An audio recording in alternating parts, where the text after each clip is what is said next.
Hello student, good morning. Class 6।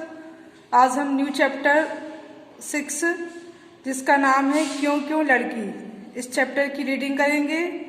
इस chapter को reading करने के बाद हमारे चैप्टर 5 कंप्लीट हो जाएंगे और इन्हीं 5 चैप्टरों में से हमें एग्जाम में आएगा। सभी को लर्न करना है चैप्टर 5।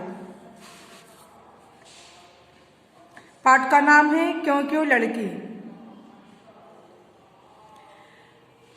पर क्यों छोटी सी लड़की थी, वह करीब 10 साल की, एक बड़े सांप का पीछा कर रही थी। मैं उसके पीछे भागी, उसकी चोटियां पकड़ घसीट कर लाई, उस पर चिल्लाई, ना मोइना ना। क्यों? उसने पूछा। वो कोई धामन बावन नहीं है, नाग है नाग। तो नाग क्यों ना पकड़ूं? क्यों? अरे काट लेगा। नहीं, इस बार नहीं। पर क्यों? मैं उसे ऑफिस तक घसीट कर लाई, वहां उसकी माँ खीरी एक टोकरी बुन रही थी। चलो थोड़ा आराम कर लो, मैंने कहा। क्यों? क्यों नहीं? थकी नहीं हो क्या? मोइना ने सिर हिलाया। बाबू की बकरियां कौन घर लाएगा? और लकड़ी लाना, पानी लाना, चिड़िया पकड़ना, फंदा लगाना, ये सब कौन करेगा?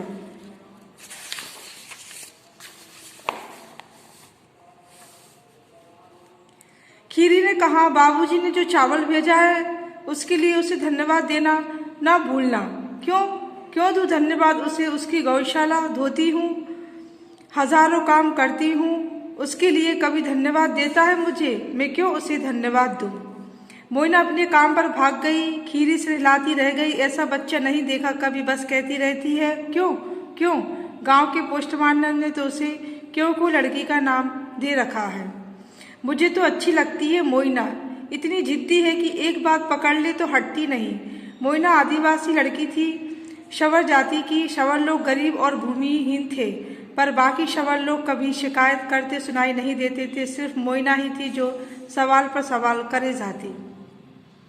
क्यों मुझे मीलों चलना पड़ता है नदी से पानी लाने के लिए? क्यों कहते हैं हम पत्तों की झोपड़ी में हम दिन में 2 बार चावल क्यों नहीं खा सकते? मोइना गांव के बाबुओं की बकरियां चराने का काम करती, पर ना तो वह अपने आप को दीनहीन समझती, ना ही मालिकों का एहसान मानती।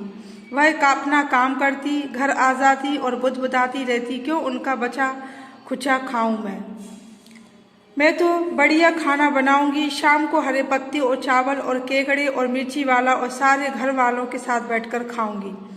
वैसे शबर लोग आमतौर पर अपनी लड़कियों को काम पर नहीं भेजते हैं, पर मोइना की माँ एक पैर से लंगड़ाती थी, वह ज़्यादा चल फिर नहीं सकती थी।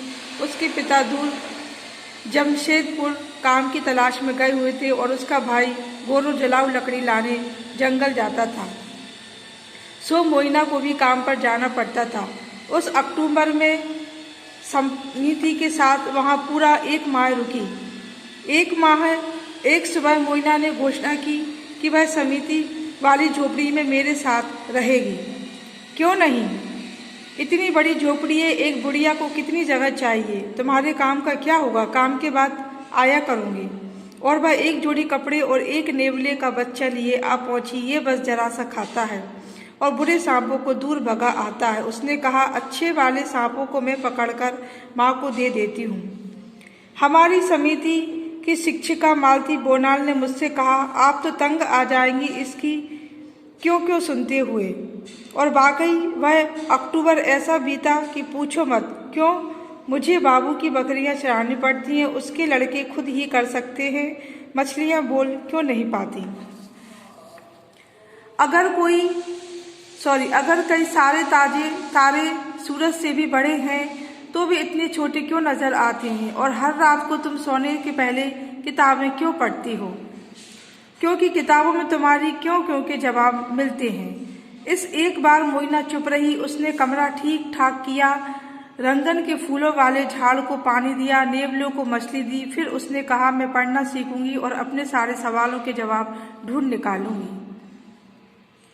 जो वह मुझसे सीखती, वह बकरियां चराते समय दूसरे बच्चों को बताती। कई तारे तो सूरज से भी बड़े हैं। सूरज पास है इसलिए बड़ा दिखाता है। मछलियां हमारी तरह बातें नहीं करती। मछलियों की अपनी भाषा है जो सुनाई नहीं देती। तुम्हें पता है पृथ्वी गोल है। 1 साल बाद जब मैं उस गांव में दोबारा पहुंची तो सबसे पहले सुनाई दी मोइना की आवाज, स्कूल क्यों बंद है?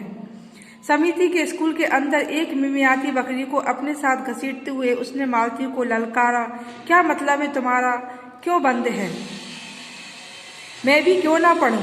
तो तुम्हें रोक कौन रहा है? पर कोई कक्षा ही नहीं लगी, स्कूल पूरा हो चुका, क्यों? तुम जानती हो मोइना, मैं सुबह 9 से 11 बजे तक कक्षा लगाती हूँ।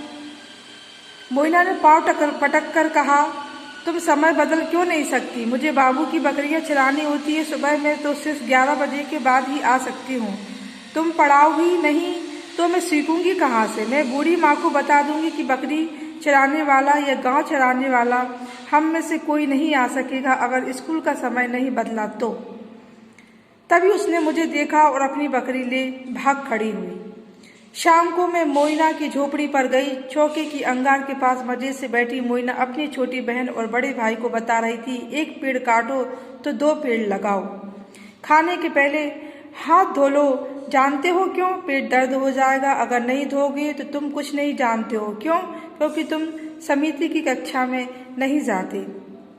तुम्हें क्या लगता है, गांव में जब प्राइमरी स्कूल खुला तो उसमें दाखिल होने वाली पहली लड़की कौन थी? मोइना। निश्चित ही तुम्हें उसकी बेचैन आवाज सुनाई देगी।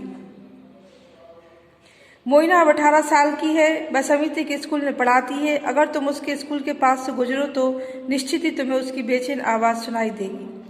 आलस मत करो, सवाल करो मुझसे, पूछो क्यों मच्छरों को खत्म कराना चाहिए? क्यों ध्रुव तारा हमेशा उत्तरी आकाश में ही रहता है?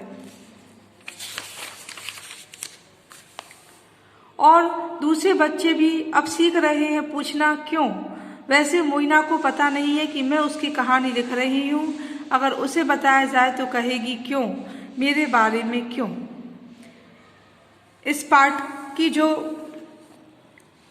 हमें लिखी है, इस पाठ को लिखा है हमें महाश्वेता देवी ने। और इस पाठ को पढ़ने से हमें क्या शिक्षा मिली है? तो इस पाठ को पढ़ने से हमें यह शिक्षा मिली है कि शिक्षा प्राप्त करके हमें विभिन्न विषयों के बारे में गहराई से जानकारी प्राप्त हो सकती है। अतः हमें शिक्षा का प्रचार प्रसार बढ़ चढ़कर करना चाहिए।